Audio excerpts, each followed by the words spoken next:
American Prestige viewers, it's Derek, and I am very grateful to be joined for this week's YouTube episode by Kelsey Davenport. She is the Director for Nonproliferation Policy at the Arms Control Association. Kelsey, thank you so much for coming on the program. Well, thank you for having me. It's great to be here. So, as I assume most people gathered from your title, we're going to talk about Saudi Arabia here. We're going to talk about the nuclear agreement with Saudi Arabia. Um, the Trump administration announced, or the Wall Street Journal actually broke on Tuesday last week. This will be, by the time we air this, it will be last week.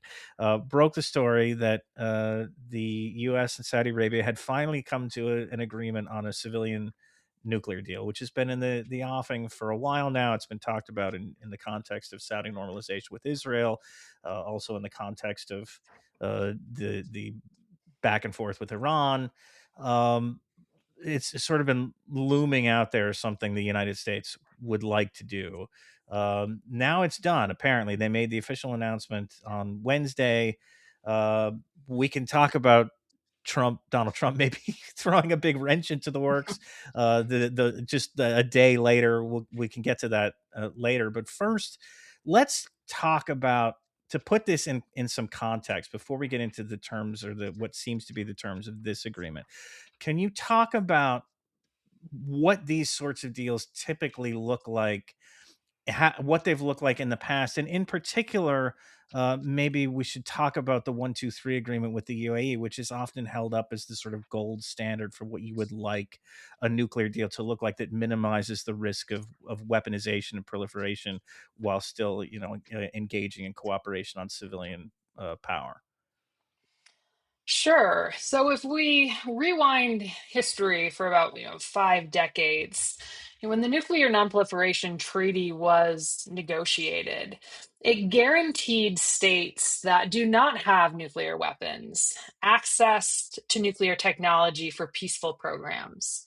So nuclear energy, research reactors for nuclear research, the production of medical isotope, functions like that, and to help enable the realization of access to peaceful nuclear technology.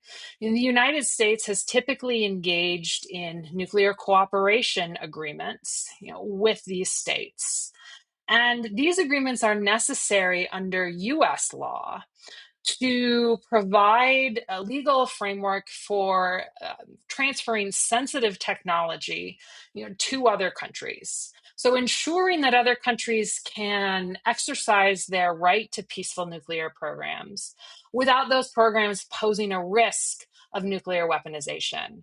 And this is important because key technologies that are used in peaceful applications can also be used for the development of nuclear weapons. We call these dual use technologies. So, for decades, even before the Nuclear Nonproliferation Treaty was negotiated, the US has set out specific criteria for these types of nuclear cooperation agreements. And basically, what the United States is trying to ensure is that technology that's transferred will not be exploited for weaponization purposes, and it will be adequately safeguarded. And what I mean by safeguards is that the International Atomic Energy Agency will conduct monitoring and verification to ensure that those technologies, those materials transferred, remain in peaceful purposes. Now, over the past several decades, a bipartisan consensus has formed around what these nuclear cooperation agreements should look like. And generally, there has been support for requiring states to implement not only the safeguards that are required by the Nuclear Nonproliferation Treaty, but a more intrusive monitoring regime known as the Additional Protocol. This additional protocol was designed specifically after the case of Iraq and North Korea in the early 90s, when it became clear that traditional safeguards weren't sufficient to prevent proliferation. So generally, support for requiring the additional protocol for U.S. nuclear cooperation agreements. But there's also been bipartisan support for preventing the spread of the technologies that are actually used to produce the fissile material. So, this generally is the uranium enrichment technology or the plutonium reprocessing technology. And the US has long sought to prevent non nuclear weapon states from acquiring these capabilities because it can be used for weaponization. So, those are really sort of the two kind of main tenets where there's been significant support, over the decades. Prohibiting the spread of the enrichment and reprocessing technologies, requiring the additional protocol. And when you package those together, that's what's referred to as a gold standard agreement. So that's the standard that the United Arab Emirates agreed to when it finalized its nuclear cooperation agreement with the United States. So I know very little of this has been fleshed out, but what do we know at this point about the Saudi agreement? We know, for example, that it does not meet the gold standard. There is a potential enrichment component here. It's supposed to come after, I think, a 2-year study, whatever that means. Another thing that is not fleshed out here. We don't know the details of. But in terms of comparing what we know so far to what the gold standard is, what does this deal look like? Well, we know for certain that this agreement is not going to require Saudi Arabia to adhere to that more intrusive International Atomic Energy Agency verification regime, the additional protocol. The Trump administration has already submitted a report to Congress saying that it is not going to require the additional protocol. And instead, it's going to include a bilateral safeguards agreement between the United States and Saudi Arabia. It's very unclear what this bilateral safeguards agreement is going to look like, how intrusive it will be, how it will relate to International Atomic Energy Agency safeguards, what's going to happen at facilities that aren't covered by either agreement. So there's a lot of concern about the precedent this type of bilateral agreement sets and just how thorough it's going to be. But the agreement also backtracks on this long-standing provision that the United States not transfer enrichment or reprocessing technologies. And as reported, the agreement is going to include a 2-year study period. And I think it's quite interesting that it's 2 years because if the agreement goes through now, it will ensure that that 2-year period is done during the Trump presidency. And I think that's one of the reasons we saw the agreement finalized, last week.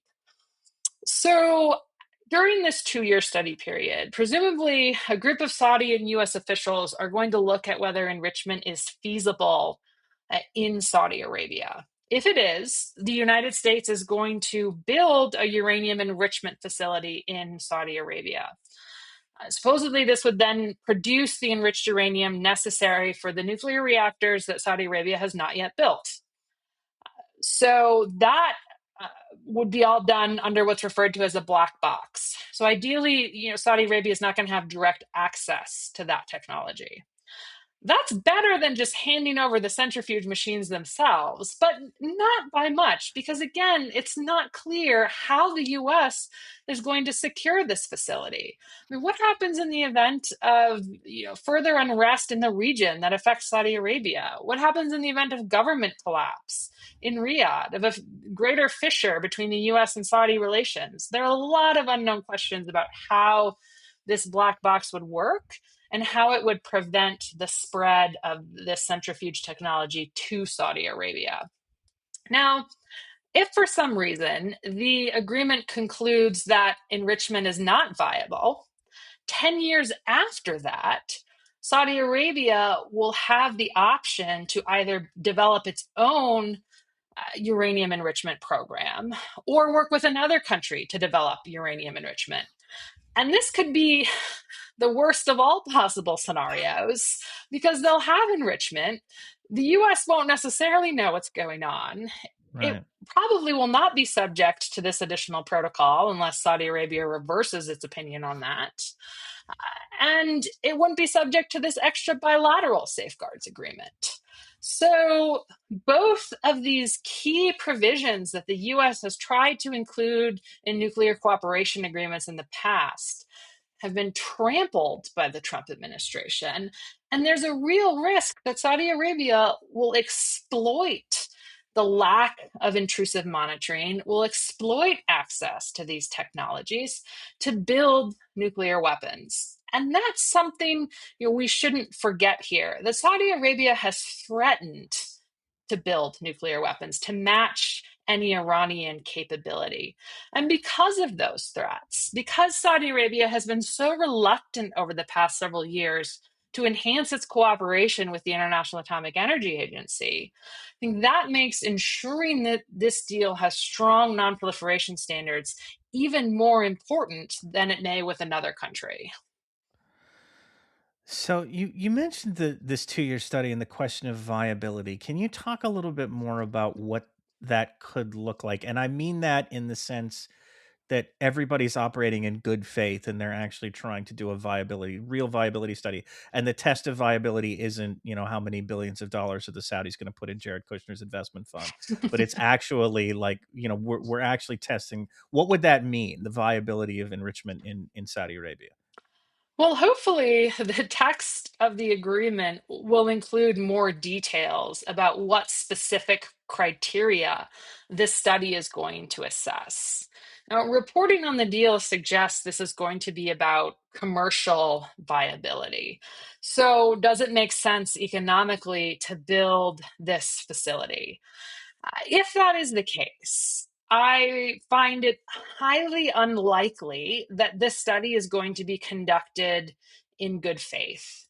Building uranium enrichment facilities is extremely expensive. Enriching uranium is extremely expensive, particularly when you compare a startup program in a country like Saudi Arabia to the well-established, international enrichment consortium of Urenco, which the U.S. is a part of, which can enrich and produce fuel so much more efficiently, so much cheaper, likely than the small Saudi program. I mean, if the Saudi program is designed to enrich uranium and produce fuel for 2 reactors, which is what Saudi Arabia initially plans to build, I mean, there's no way that this is going to be economically viable. So that's likely the criteria. But like I said, I have a hard time imagining that the conclusions of this study group have not already been reached. So, I mean, thinking about this, like what you're describing is a deal that is markedly less secure than the JCPOA, for example, or any deal that the U.S. would accept for Iran. So we're looking at something that seems like you're flashing red lights for the possibility of proliferation. But to give again to try and operate in the naive universe where everybody's trying to do the right thing. What are the reasons why a country might want to have, in general, its own enrichment program, especially a country like Saudi Arabia that is not, unlike Iran, not disconnected from the global economy to in any way, and could easily access uranium fuel on the open market for its reactors. What would be the rationale? I know in the Saudi case specifically, there's obviously this like we want to keep pace with Iran. There's like the national, a national uh, interest in that. There's maybe one upping the UAE. Like there's lots of little petty or parochial concerns. But is there a general sort of rationale that makes sense for why a country like this would want to have its own enrichment program? I mean, the short answer is no. To expand upon that, I mean, the one scenario where it might make sense is if Saudi Arabia was building its own nuclear reactors, and for some reason, the design required a certain type of fuel that was challenging to get on the open market. And then another scenario that could happen is that there may be at times legitimate reasons for states to be concerned about the provision of nuclear fuel. Given that only a few countries have this capability to enrich uranium, only a few countries actually produce nuclear fuel. If you have nuclear power reactors, you're somewhat vulnerable then to this uranium supply chain. There is a risk you could end up in a situation where, countries are playing politics over nuclear fuel. I think that is unlikely, but it's not without precedent. I mean, Iran has had challenges in the past obtaining reactor fuel for its civil reactors. And it uses that as a justification for its own domestic enrichment program. Now, don't get me wrong, what Iran was doing on enrichment was far beyond what was necessary for those limited needs that it actually had. Right. Right. But there is 60% enrichment is not really something that anybody needs. Yeah. no, and certainly not in Iran. But you know, I think it is fair to recognize that historic experience that Iran had, the challenges getting fuel, do play into its mindset about enriched uranium. And that is another justification. I mean, there are some states too, like South Korea right now is negotiating under the terms of its nuclear cooperation agreement with the United States because it wants domestic enrichment, because it wants to provide that enrichment service with its provision of reactors. South Korea is really trying to expand its reactor export agreement. Uh, I don't really think the South Korean justification flies either, that it needs to package these services together. So, but again, a slightly more justification there. None of these scenarios exist for Saudi Arabia, though. Um, and so there's a couple of worst case scenarios here. The one is obvious that the Saudis will pursue nuclear weapons, or even if you give the benefit of the doubt to the current Saudi monarchy, that there will be some sort of instability, something will happen, the technology will fall into the wrong hands, or the country will be the government will be overthrown and taken over by some bad actor that we don't want, and they'll have this stuff sitting there ready made for a nuclear weapons program. That's obvious. That's the obvious pathway to a catastrophic outcome here. But there is another like dark path to go down here, where this deal, as weak as it is, without requiring the Saudis to adopt the additional protocol, without keeping enrichment technology sealed up, this becomes the new standard for civilian nuclear deals. Can you talk a little bit about what that could look like? If this does go through, what we could start to see, in terms of other countries looking at this and saying, "Hey, I would like that deal," and then what is that world like, basically?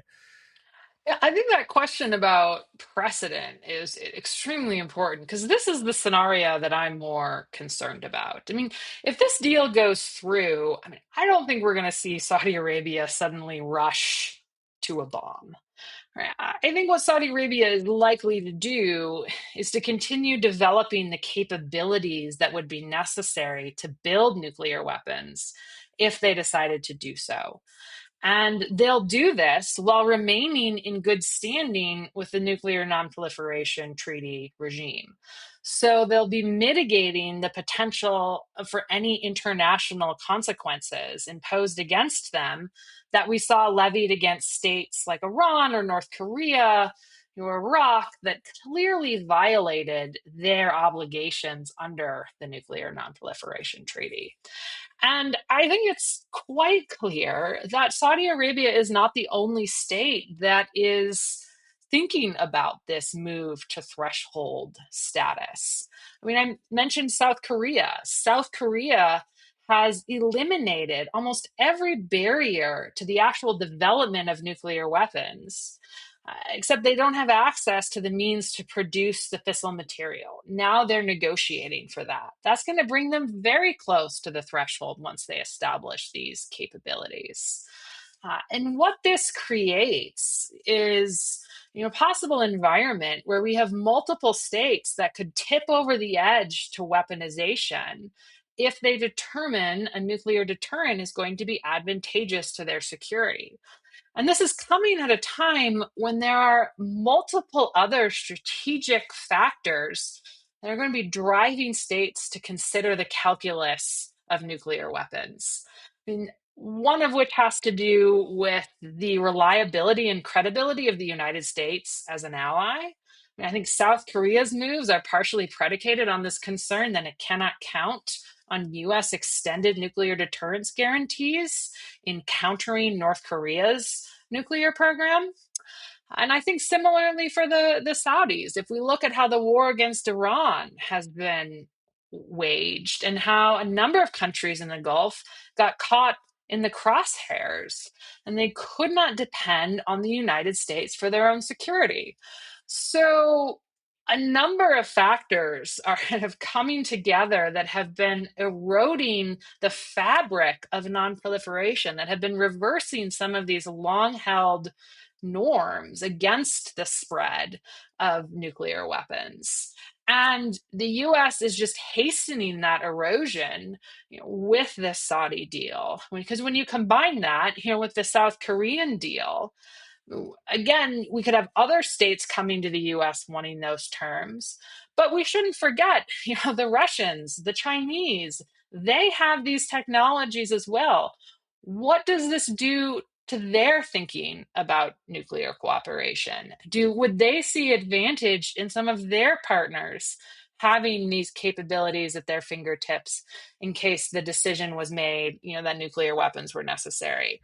So it could also damage Or the. even, I mean, to just add jump on that, to add, like, to weaken their own standards to compete with the United States. I mean, Hmm. this is big Yeah, business for yeah, the companies that get involved with it. So if the US is going to offer, a weakened standard, then it makes sense that other countries that are in that space would do the same thing, because you want the business. yeah. So I mean, the ripple effects are extremely concerning.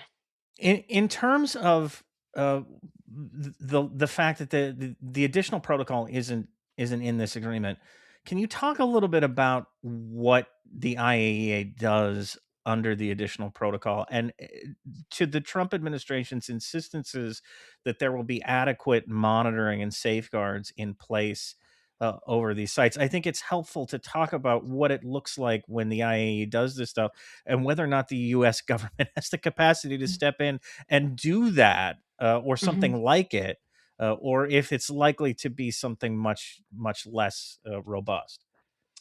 Sure. So the additional protocol was specifically designed to close some gaps that emerged in safeguards agreements between non-nuclear weapon states and the IAEA. So these safeguards agreements, are required by the Nuclear Nonproliferation Treaty. And under a comprehensive safeguards agreement, when a state submits a declaration about their nuclear program, their activities to the IAEA, and then the IAEA conducts inspections and verification in order to ascertain that that declaration is complete, that the materials in the program remain in peaceful purposes. So that gives the IAEA access to sites where nuclear materials are present. But because of the Iraqi illicit nuclear weapons program, in the 80s and early 90s, because of the North Korean experience, it became increasingly clear that this level of inspections and monitoring wasn't enough.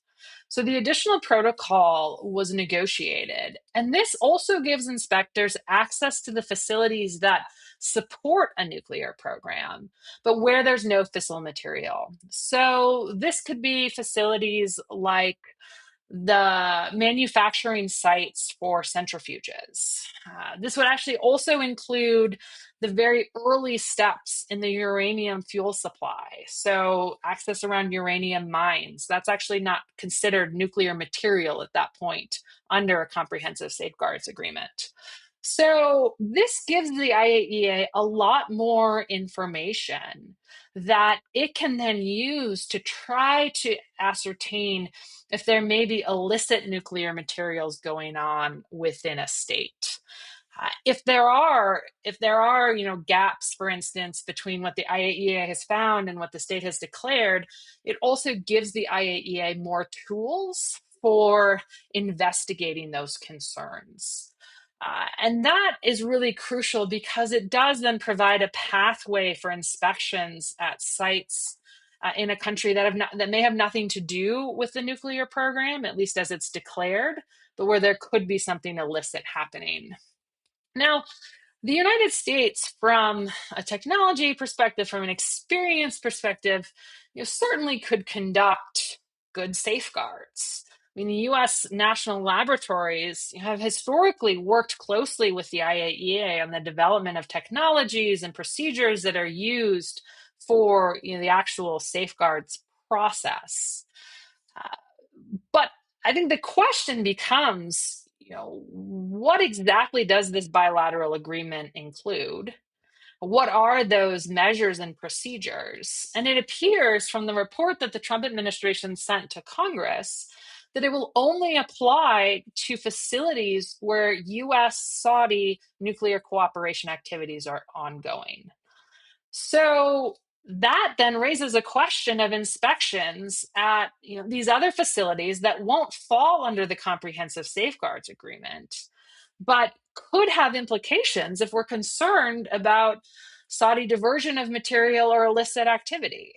So I think there's going to be a lot of questions about what the IAEA will be able to access kind of outside of the declared program because there's no additional protocol in place, how it may receive information from this bilateral safeguards agreement that the US and Saudi Arabia have. And one concern that I have is, what if the IAEA and this bilateral agreement reach different assessments about what's happening with the Saudi program? I mean, if the IAEA has concerns, but the US bilateral safeguards agreement doesn't raise those same concerns, well, what do you do then?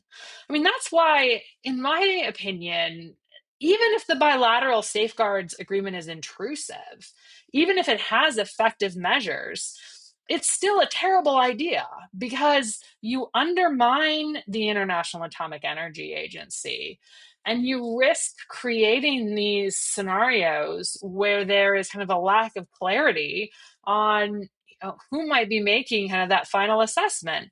And as we already said, the precedent too is bad. I mean, what's to stop other states from negotiating a bilateral safeguards agreement that isn't effective?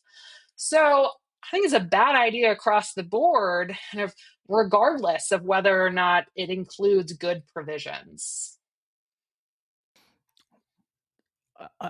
Taking a step back and thinking about this in the context of a war over ostensibly Iran's nuclear program, like, do you worry about what this does to a potential negotiated settlement? Like, what are the Iranians looking at this deal going to be thinking if it gets back to the point where there are real negotiations over the terms of a nuclear deal, something to replace the JCPOA? Now looking, staring at what the Saudis have gotten and thinking back to 11 years ago when they accepted a much more stringent set of requirements, like, are you concerned about what that could look like in negotiations? Yeah, absolutely. I mean, negotiating an effective nuclear agreement with Iran was always going to be challenging. If this deal with Saudi Arabia goes through, it is going to be much, much more challenging. The IAEA has not had access to key nuclear facilities in Iran for the past year, since the war in June of 2025. It has lost its continuity of knowledge over Iran's nuclear material, over its centrifuges, numerous components of the program. So monitoring is going to be crucial. I mean, an effective deal with Iran is going to require the additional protocol. But it's going to be so much harder to get Iran to accept the additional protocol if we're not requiring it of Saudi Arabia. I mean, Iran has long argued that it does not want to be subject to nuclear restrictions that other states are not subject to. And prior to this Saudi debacle, you could make a strong case that even though the additional protocol is not legally required, I mean, it's the established norm. More than 140 countries have one of these agreements in place. The US has long pushed for universalization of the additional protocol. So, getting Iran to accept this more intrusive agreement, that's absolutely necessary in the case of Iran, is now just all the more challenging because we were willing to relax the standard for Saudi Arabia. I mean, I'm also concerned about what the Saudi deal might do to the provisions over Iran's enrichment program. Now, it appears that because Iran's operating enrichment facilities were destroyed last, June of 2025, during that war, that Iran was willing to accept as part of a deal a multi-year uranium enrichment suspension. Trump has said anything from 15 to 20 years. Iran has kind of countered 5 to 10. There's probably a happy medium somewhere in the middle. Are they going to accept that if Saudi Arabia is going to have enrichment technology in 2 years? I think it is far less certain because they too are going to want to match the Saudi capability. And again, I don't think this is indicative of whether or not Iran wants nuclear weapons or not. It's indicative of it wanting to keep its option open to match an adversary that has also threatened nuclear weaponization. So I fear that not only is the negotiation going to be more difficult, but the terms we're going to be able to extract from Iran are also going to be less than they were, a few months ago when the memorandum of understanding, was reached because of this Saudi deal. We're we've left out the best part of the story, I think, so far, which is Donald Trump throwing a proverbial hand grenade into the whole process a day after it was announced by, I think, retroactively insisting that it has to be rooted in Saudi Arabia joining the Abraham Accords and normalizing relations with Israel. The response that I've seen from the Saudis has been, no, this was not in what we talked about. It's not in the agreement. We're just going to ignore it, basically, and proceed as though he just popped off and there's no weight to it. What have you seen, in terms of not just the discussion around throwing in this idea of normalizing relations with Israel, but is there any talk about, like, hey, maybe this is the back door out of what looks like a very bad deal if it gets quashed because Trump, had to insert this last minute thing in the negotiations? Like, I'm curious, kind of where the arms control community is on that question. Well, the Trump social media post the day after the deal was signed was fascinating for, I mean, not only the reference to the Abraham Accords, but it also said that Saudi Arabia was not going to be able to conduct enrichment under the deal, which is an all reporting and the Trump administration's own reports to Congress, Right. clearly suggest otherwise. And then the White House press secretary doubled down on the Abraham Accords provision, in her press conference. So it doesn't seem to me that this was just, an offhanded social media post, which Trump is well known for, but may actually be taking shape as a policy. And again, as you said, the Saudis were basically like, no way, this is a signed agreement, it can't be undone in a tweet. But the interesting dynamic will be is that this agreement actually cannot, be implemented until after a congressional review period of 90 days. Now, traditionally, right after finalizing an agreement like this, the administration would send it to Congress. The administration has not yet sent the deal to Congress. So it appears that if it doesn't ever send the deal to Congress, and there's no review period, it will be a signed agreement that can never be implemented or go anywhere. I mean, so I wonder if this is the The route that. process there, I just wanted to clarify this for people. The process there, though, would be, there's a congressional review. If, assuming they do submit it to Congress, there's a congressional review. There can be an affirmative vote to block the deal, but then Trump would be able to veto that, right? So it's unclear to me that Congress could actually block this from coming to fruition, assuming that they go through the process. Is that accurate? Yes, that's accurate. I mean, Okay.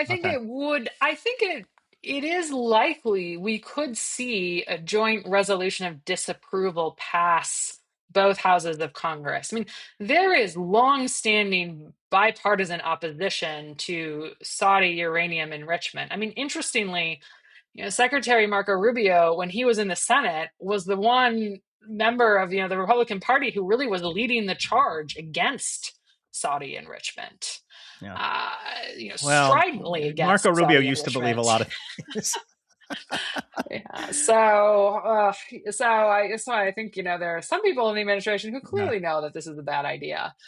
But we may still see that resolution of disapproval. Now, would that be? I think if the Israel piece remains unsettled, because there's a group that's just flat out opposed to the Saudis having enrichment capabilities, but I think there's another group that has long viewed this as the key to unlocking Israeli Saudi normalization, and you're basically taking the key away. You're giving the Saudis what they want without the other piece of it. So I think you're right. There could be some like serious opposition if that, especially if that part is uh, not clarified.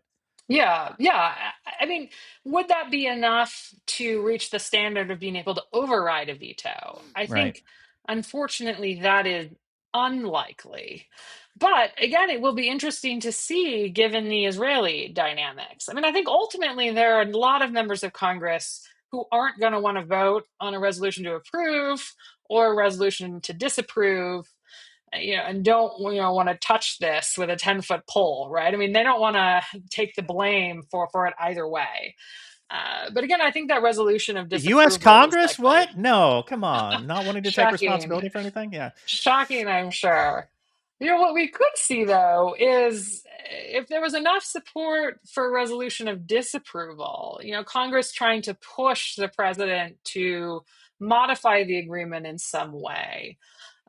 Whether the Saudis would be open to that, I think, is another different question. But that's not outside of the realm of possibility. But certainly, given now what Trump has said about the Abraham Accords, I mean, it's going to be quite interesting to see if he even sends the agreement up to Congress. Because if if he wants the Abraham, because once he sends it, I mean, he's really lost control of it Right. because it would go through unless there's this resolution of disapproval. Uh, and then, he's also kind of lost any leverage over trying to push Saudi Arabia to agree to the Abraham Accords. So, at the end of the day, I mean, this deal may have, died 12 hours after it was signed because of the social media posts. I guess we'll have to see. Yeah. I mean, it took him a couple of years to kill the JCPOA. He killed this one in 24 hours. So, he's getting Yeah, better at it. yeah. But I do think he's Um, going to have other pressures internally, though, because, he has put a lot of focus on wanting to revive U.S. nuclear exports. yeah. And, reportedly, one of the reasons that was kind of holding up finalizing this deal was, the push for Saudi Arabia to reach some type of agreement with Westinghouse for, reactor export. So he's gonna now have pressure on both sides. As a final question, having made, I think, a pretty compelling case that what we know about this deal, as such as it is pretty bad. Is there anything that you could maybe see, or that you would be looking for when the detailed text is released, when it's sent to Congress and we get a look at like what's really in the fine print of the agreement, that would make you feel any better about the situation? I guess, like, try to end on a slightly optimistic note. Like, if this goes through, is there something that you could, that you'll be looking for when the I mean, good or bad, I guess, is there, what will you be looking for in the final text of the agreement? Well, there are a number of questions that Congress needs to double down on and get answers from the administration. And What I think they need to be asking is, details about this bilateral safeguards agreement. Specific details. What type of verification procedures? What are the timeframes for accessing facilities? How quickly and when is information going to be shared with the IAEA? Mean, if those aspects are stronger, I would feel a little bit better, I guess, if we're like putting this on a scale. And then similarly, how is the United States thinking about protecting any enrichment facility it builds in Saudi Arabia? And by protection, I mean not only what's going to happen if there's unrest in Saudi Arabia, but also when you're engaged in close cooperative activities, even the best intention to prevent information from being shared can fail, right? So, what are kind of the natural sort of leakage points where Saudi Arabia may, end up with more information about enrichment than we'd like them to, and how is the administration planning to counter that? But also, I think the questions need to zoom out and look at the bigger picture of what this means for nonproliferation policy. So, this agreement, in my assessment, is eroding nonproliferation norms. Is the administration acknowledging at all the concern about what precedent this might set? And does it have any strategy in place to try to strengthen nonproliferation going forward?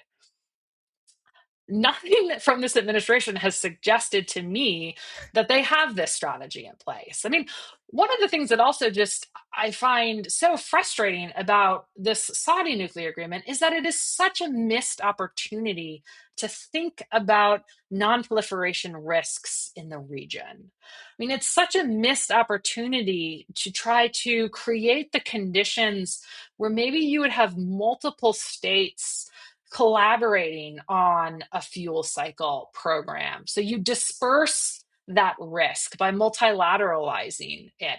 And then you're creating a space where you're building ties between these countries. So I say this because I don't want my disdain for this agreement to come off as opposition to nuclear cooperation. Nuclear cooperation can be incredibly powerful. The US should be doing more of it, in my opinion, and really thinking strategically about how it benefits nonproliferation. This deal does none of that. So I want to hear from the administration about how they are planning to ensure that this doesn't become precedent, not only in the United States, but also within the broader nonproliferation regime. So I think that's a good place to leave things for now. Kelsey, we really appreciate you coming on the program. Again, you're at the Arms Control Association, armscontrol.org, if people want to check it out. I know you're on X, the Everything site. We'll put a link to your account there as well if people want to check out your work or where you're being cited. And really, again, just appreciate your expertise and your time. Well, thank you for having me. I enjoyed the conversation.